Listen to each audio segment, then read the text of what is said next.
Continua il nostro itinerario, il nostro tour e siamo in compagnia dell'azienda Sette Anime. Siamo qui con la titolare, la signora La Giovanna mi chiamo, Giovanna. una delle sette anime, Ah, ecco perché il Sette Anime. perché siamo in sette fratelli.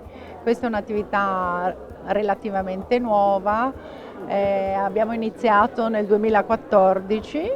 La location è Negrisia di Ponte di Piave, quindi la zona del Piave, tipica proprio per il suo terreno sabbioso, ghiaioso, dove appunto abbiamo creato questo vitigno che è il Raboso, lo sappiamo, con 4,5 ettari dedicati al Raboso.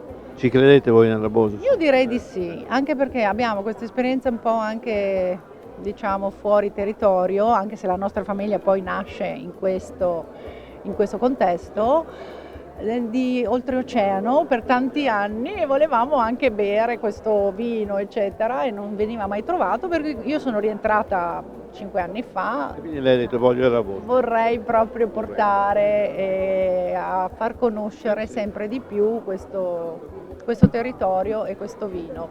Tra l'altro vedo che avete anche, come dire, una certa qualità espositiva, no? Cioè nel senso che oggigiorno è importante anche.